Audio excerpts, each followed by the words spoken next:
Sabe uma coisa que me impressiona na inteligência artificial de hoje?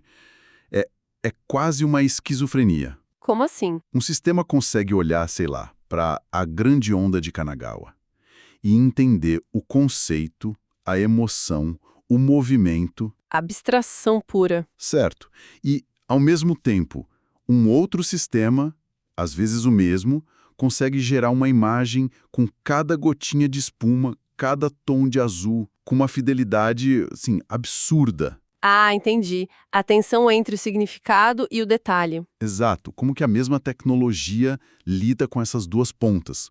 Parece uma batalha constante. E é exatamente aí que entra a nossa fonte de hoje. É um artigo de pesquisa com o nome, olha, bem sugestivo, A Hipótese do Prisma, harmonizando representações semânticas e de pixels. A hipótese do prisma.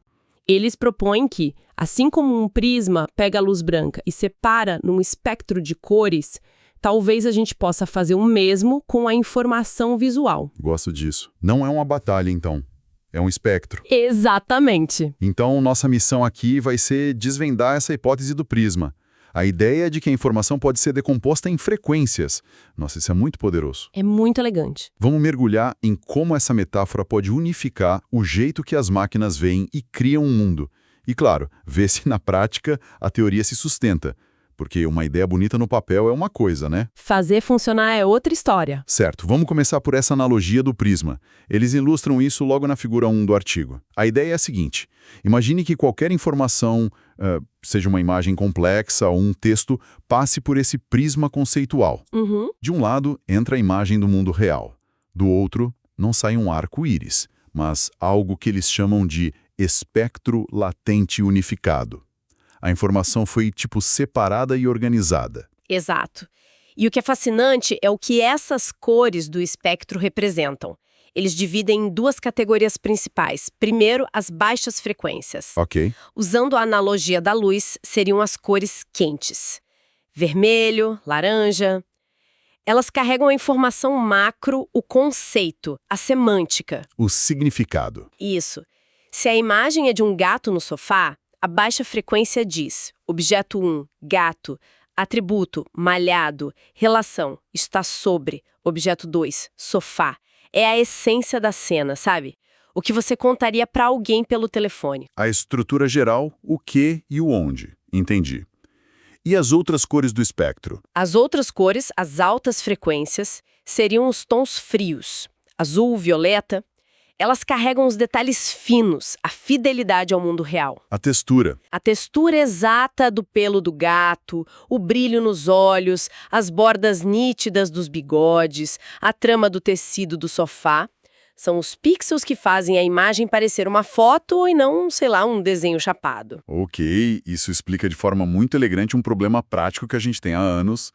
Temos ferramentas diferentes para trabalhos diferentes. Sim. De um lado, os codificadores semânticos, modelos famosos como o Dino, o Clip. Isso, eles são mestres em entender as baixas frequências, em capturar o significado. São ótimos para tarefas de classificação, busca de imagens. Exatamente. E do outro lado, a gente tem os codificadores de pixels, como os VEIs, que são o coração dos modelos de difusão que geram imagens. Certo. A principal função deles é não perder as altas frequências, porque sem esses detalhes a imagem gerada seria um borrão disforme. E o artigo argumenta que essa separação é um problema, né? É um problema. Os modelos acabam usando representações que são conflitantes, uma para entender e outra para gerar. E isso cria uma ineficiência, uma briga interna. Certo, a hipótese é ótima, faz todo o sentido intuitivo. Mas no mundo da ciência, intuição não basta. Como é que os pesquisadores foram além da metáfora e provaram que essa separação de fato acontece dentro dos modelos? E aqui a coisa fica muito engenhosa. Eles fizeram duas validações empíricas bem diretas. A primeira foi uma análise de energia, que está na figura 2. Análise de energia? Eles basicamente mediram onde diferentes modelos concentravam seu esforço computacional. E o resultado foi cristalino.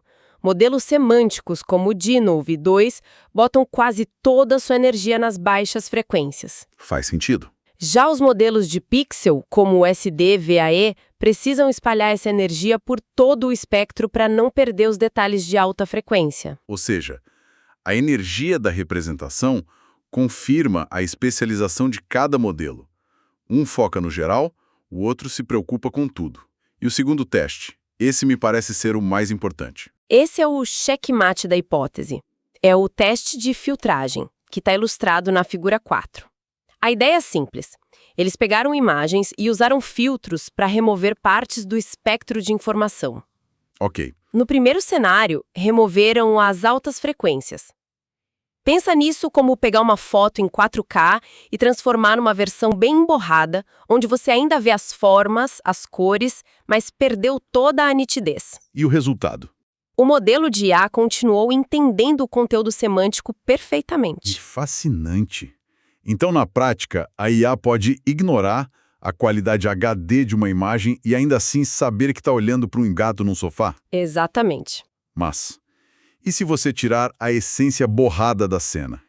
A imagem vira só um ruído indecifrável para a máquina. É exatamente isso que eles fizeram em seguida. Removeram as baixas frequências, deixando só os detalhes, as bordas, as texturas. O resultado foi drástico.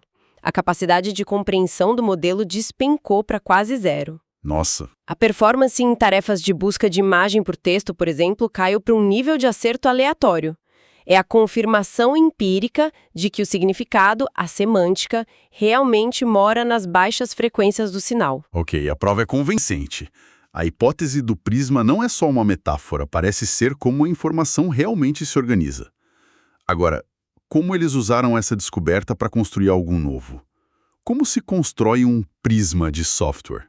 É aí que entra a solução deles, a autocodificação unificada, ou UEI. UEI. O objetivo do UEI é justamente ser a materialização dessa ideia, criar um sistema único que consiga lidar com o espectro inteiro de informação, da estrutura semântica de baixa frequência aos detalhes de pixel de alta frequência, tudo dentro de um mesmo espaço latente. Acabar com aquela esquizofrenia que eu mencionei no começo. Exato. Acabar com essa coisa de ter sistemas separados que não conversam bem entre si. Olhando a arquitetura que eles desenham na figura 3, a abordagem não é começar do zero, o que é bem inteligente. Bem inteligente. Eles se apoiam em algo que já funciona muito bem. Precisamente. Eles usam o que chamam de modelo professor, que no caso é o Dino V2. O especialista em semântica. Isso, um especialista já consagrado. A partir dele, um novo codificador unificado é treinado para aprender com esse professor, mas com uma capacidade extra, uma peça fundamental que o professor não tem. E essa peça é o tal do prisma. É o prisma. A grande inovação é um componente chamado modulador de banda de frequência. É um mecanismo que, durante o treinamento, aprende a pegar a informação da imagem e separar ativamente em canais diferentes. Um canal principal para a banda semântica, a de baixa frequência, e vários outros canais para as bandas residuais, que capturam os detalhes em frequências cada vez mais altas. É uma separação explícita. Entendi a parte de herdar o conhecimento do professor para a parte semântica, mas isso me parece um risco. Se o modelo fica muito focado em imitar o Dino V2, ele não pode acabar aprendendo a ignorar os detalhes? Exato. Que era o problema que queriam resolver? Ótima pergunta. Esse é o truque. Como eles balancearam isso? Eles fazem isso com 2 objetivos de treinamento, que agem como forças opostas, mas complementares. O primeiro é a perda semântica. Ok. É basicamente uma regra que diz ao modelo, olha, a sua banda de baixa frequência, a semântica, tem que ser o mais parecida possível com a representação do seu professor, o Dino 2. Isso garante que ele não perca a capacidade de entender o significado. Certo. E a outra força? A outra é a perda de reconstrução. Ah, então é como ter 2 treinadores gritando ordens opostas. Um diz, pense de forma abstrata, como seu professor. Exato. E o outro grita, mas não se esqueça de um único pixel. E o modelo é forçado a encontrar um meio-termo inteligente para satisfazer os 2. É a analogia perfeita, porque a perda de reconstrução diz exatamente isso para o modelo. Ok, agora junte todas as suas bandas de frequência, a semântica e todas as de detalhe e use tudo isso para reconstruir a imagem original com perfeição. E essa pressão força ele a guardar as altas frequências. Força ele a prestar atenção e a armazenar as altas frequências nas bandas de detalhe. É essa atenção controlada que ensina o modelo a separar e depois reintegrar a informação de forma coesa. Certo. Então temos uma arquitetura que, em tese, força o modelo a aprender as duas coisas: o significado e os detalhes. É uma solução que parece muito completa no papel. A dúvida que sempre fica é Se funciona. se essa elegância teórica sobrevive ao teste do mundo real. Os resultados que eles apresentaram conseguiram provar que funciona. Sim, e os resultados são bem contundentes. Vamos começar pela tarefa mais direita: a qualidade da reconstrução. A tabela 1 do artigo compara o UAI com outros modelos. Certo. Em métricas de fidelidade que medem o erro pixel a pixel, como PSNR e SSIM, o UAE dá um salto enorme em relação a outros modelos unificados. E o que significa um salto enorme nesses números? Às vezes é difícil ter a escala. Boa pergunta. Por exemplo, eles comparam com um modelo de base chamado REI, que também tenta unificar, mas sem essa ideia do prisma. No Imaginet, o PSNR do REI é de cerca de 18. O do UAE salta para quase 30. Nossa, é muita diferença. Numa escala logarítmica como a de decibéis, isso representa uma redução de erro gigantesca. É a diferença entre uma imagem que está visivelmente distorcida e uma que parece quase idêntica à original. Entendi. E em métricas de qualidade perceptual, como o RFKID, ele empata com os melhores codificadores especializados do mercado, como o FluxVAE. E isso é algo que dá para ver nas imagens. A figura 5 é muito clara sobre isso. Eles mostram as reconstruções lado a lado. Em outros modelos, um texto numa placa de rua vira um burrão elegível. Som. No UAI, você quase consegue ler. Na reconstrução da grande onda, outros modelos perdem a textura do papel. A imagem fica meio plastificada, sabe? O UAI preserva essa granulação, a sensação tátil da obra. A diferença é gritante. E o mais importante é que essa fidelidade não veio ao custo do entendimento. Como você mesmo levantou, esse era o grande risco, né? Exato. A tabela 3 mostra os resultados em tarefas de classificação de imagem, que é um teste puro de compreensão semântica.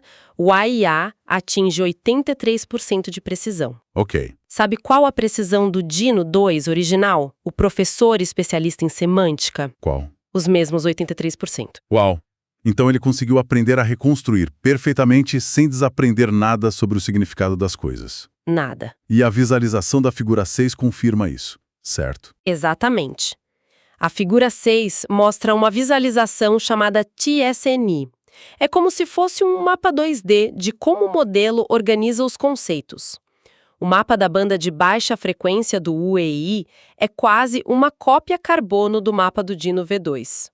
Gatos ficam perto de cachorros, carros perto de caminhões. A estrutura semântica foi totalmente preservada. E para fechar o ciclo, ele não pode só copiar e entender. Ele precisa ser capaz de criar, como ele se sai na geração de imagens novas. Ele também vai muito bem.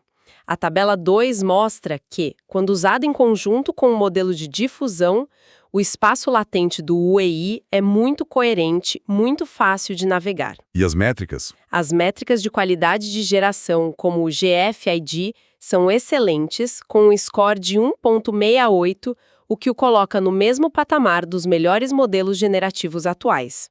Isso indica que ele não só separou a informação, mas organizou de um jeito que faz sentido para criar coisas novas. Para garantir que não foi sorte, eles fizeram os estudos de ablação, né? Aqueles testes onde eles vão desmontando o modelo para ver o que realmente importa. Sim, as tabelas 4 e 5 mostram isso. A tabela 4 prova que cada peça da arquitetura é crucial. Se você tira o modulador de banda de frequência, por exemplo, a performance cai drasticamente. Mostra que não é um truque isolado. Não é. O resultado vem do design como um todo. E a tabela 5 é interessante. Eles testaram com diferentes números de fatias de frequência, 4, 8, 16 bandas de detalhe, e o modelo se mostrou robusto, funcionando bem em todas as configurações. Isso prova que a ideia central é sólida. Então, amarrando tudo, o que essa pesquisa realmente significa? Parece que a hipótese do prisma é Bem mais do que uma analogia bonita. Muito mais. Construíram um modelo, o Whey, que prova que é possível ter o melhor dos dois mundos. A compreensão profunda de conceitos e a recriação minuciosa de detalhes. Tudo num sistema único, coeso. Exato. E se a gente olhar para o quadro geral, essa abordagem deixa a IA um passo mais perto da percepção humana. Nós fazemos isso o tempo todo, né? Sim, Você entra numa sala e imediatamente entende a essência da cena é uma festa de aniversário. Mas você também pode focar o olhar e perceber os detalhes da cobertura do bolo. A gente processa o geral e o específico simultaneamente. e ter modelos de base que funcionem assim, Pode levar a IAs mais eficientes, mais versáteis, mais poderosas, que entendem e geram conteúdo com uma coerência que a gente ainda não viu. isso nos leva a um pensamento final, uma provocação. Se o modelo consegue de fato separar o significado, que está na baixa frequência, dos detalhes, na alta frequência, isso abre um leque de possibilidades para a edição de conteúdo que parece ficção científica. Imagine pedir para uma IA: mude a atmosfera desta foto de alegre para melancólica. E ela faz isso manipulando só a banda semântica, Alterando as cores, a composição geral. mas mantendo cada textura, cada detalhe da cena original intacto. Ou o inverso. Troque a textura desta parede de tijolos por madeira. E a IA altera só as altas frequências, a textura, sem mexer na forma, na iluminação, no contexto da foto. Exatamente. Essa ideia de separar as coisas sugere que esse tipo de controle, que parece quase mágica, talvez esteja bem mais perto da realidade do que a gente pensa. A capacidade de editar significado de uma imagem sem destruir sua fidelidade, ou vice-versa, pode mudar completamente a forma como criamos e interagimos com conteúdo visual.